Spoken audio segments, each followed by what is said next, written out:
From this moment on, you will now be known as Sharkbait. Sharkbait! Ooh-ha-ha! Welcome, brother Sharkbait. Sharkbait! Ooh-ha-ha! Enough with the Sharkbait. Sharkbait! Ooh, but. What's up, everybody? This is D from Brooklyn checking in with an update on the tank.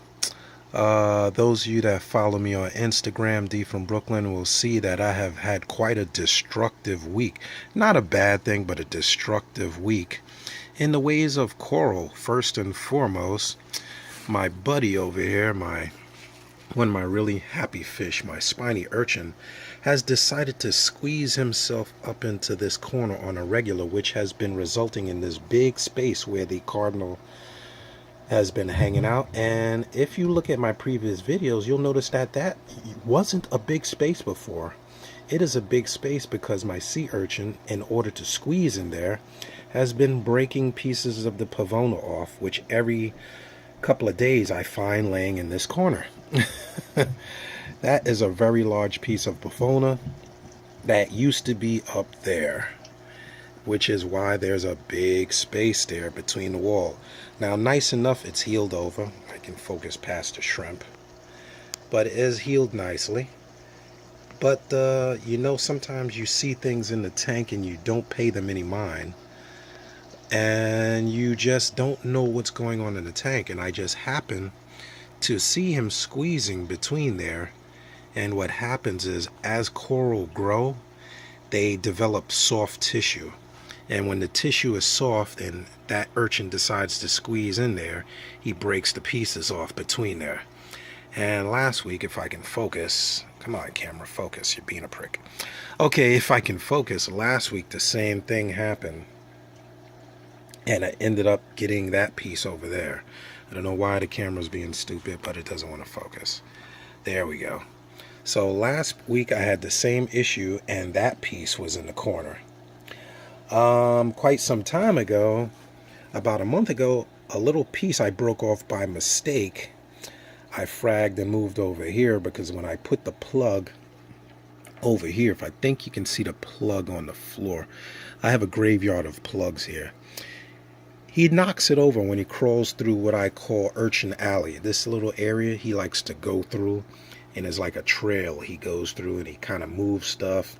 But I love him. It's just something that you need to know when you have urchins is they don't do things intentionally. They do need space to roam around the tank, and they do eat algae, and they will eat coralline off the rocks. So something that you have to know if you're going to keep spiny urchins is to give them enough space to move around. But on a good note, I do have quite a few beautiful frags of Pavana if anyone is interested in trading.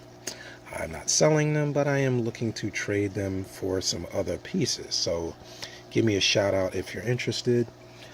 Other than that, there are traces of bubble algae that I have found.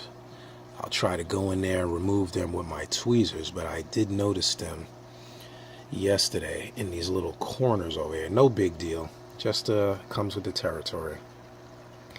And this, that is the sound of my coffee being ready. Haha, yes, Sunday swims always run into coffee time.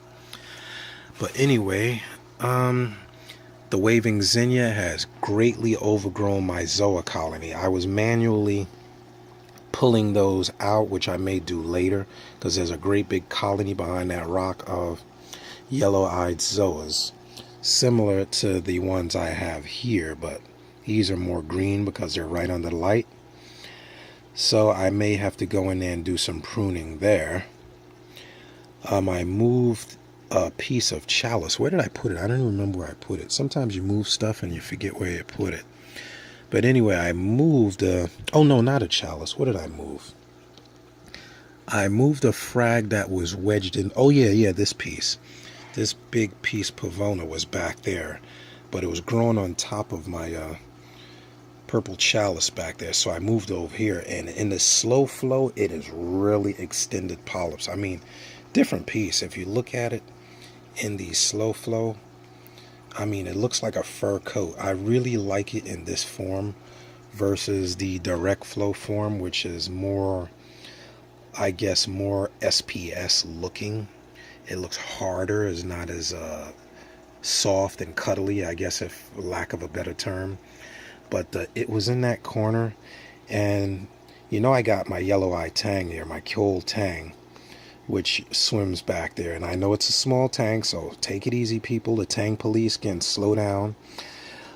He was in here pending going to another tank, which I am holding off on.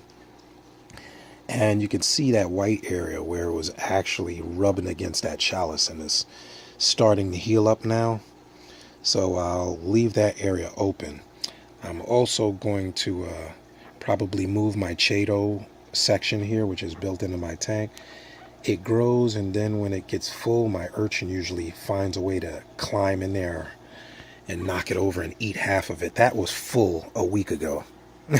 So if you don't believe me, that whole container, which spans from there all the way behind here, was filled with Chato, and he ate it, which is awesome because I don't have to go emptying it. I just let the snails climb over, which I have super huge Mexicans over there, Mexican snails.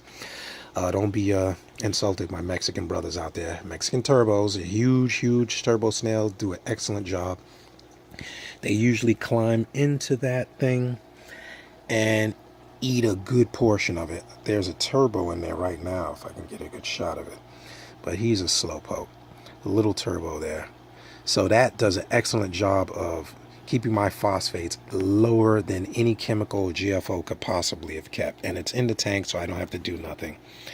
I do have to get some magnets to hold this in place, because when they climb over it, those suction cups are not holding into place. They literally drag it down. My clowns have established their little area in there. I was hoping they breed, but I don't know. I had a flower pot in here a long time ago, hoping that would do it, but they didn't take to it. This is my male here. My female is in the back staring at the WP25 and goofing around. But I was hoping they would breed in here. They've done a few spawning rituals, and I'm just holding off to see what that does. And if you remember from prior, this encrusted Pavana, oh man, Pavana can be like Xenia. I really didn't know it. It's kind of beating the hell out of my candy canes, and the Xenia's beating the hell out of the candy canes over there. So I don't know what the deal is. Pavana's taking over. And my little potato chip frag that is right here, you can see it is double the size of the dead skeleton plug that I had it on. And they're kind of growing on both ends and surrounding this candy cane, which is making it close up. I'm going to have to move this piece and hope that candy cane recovers, because I like my candy cane. And it's well attached to the rock, but a little coral warfare going on there. Favias are doing all right. This piece is healing up. If you remember, it had fallen some time ago. It's recovered.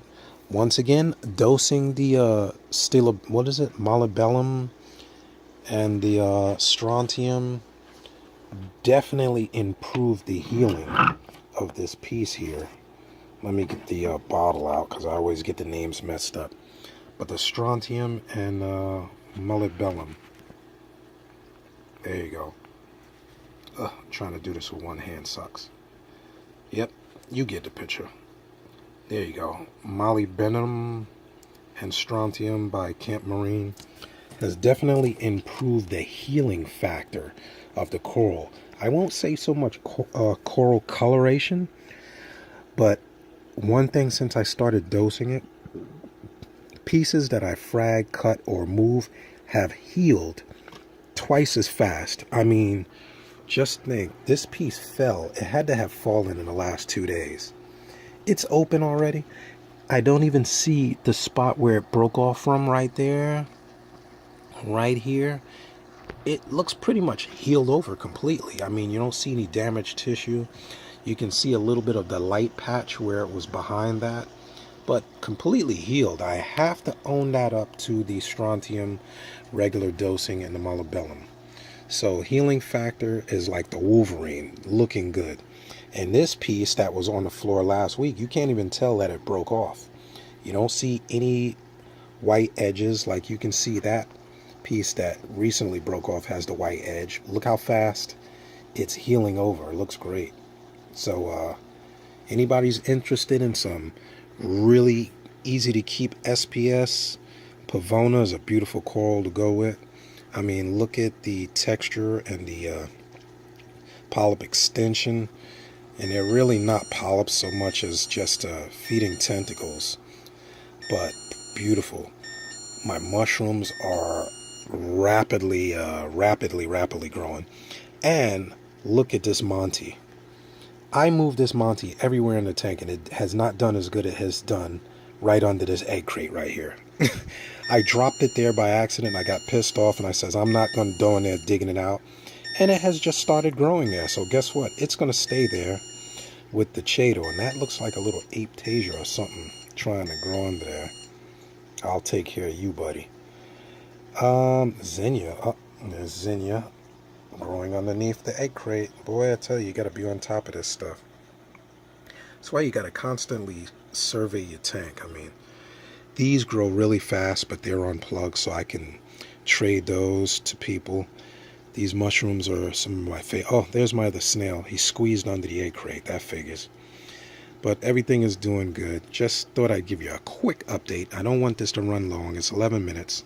Click subscribe. I hope you like the channel. Leave your comments. I look forward to them. And until next time, I'll leave you with a shot of my mollies, which have grown magnificently. Love, peace, and hair grease. This is D signing out with a Sunday swim. Happy hobbying, everybody. Take it easy. See ya.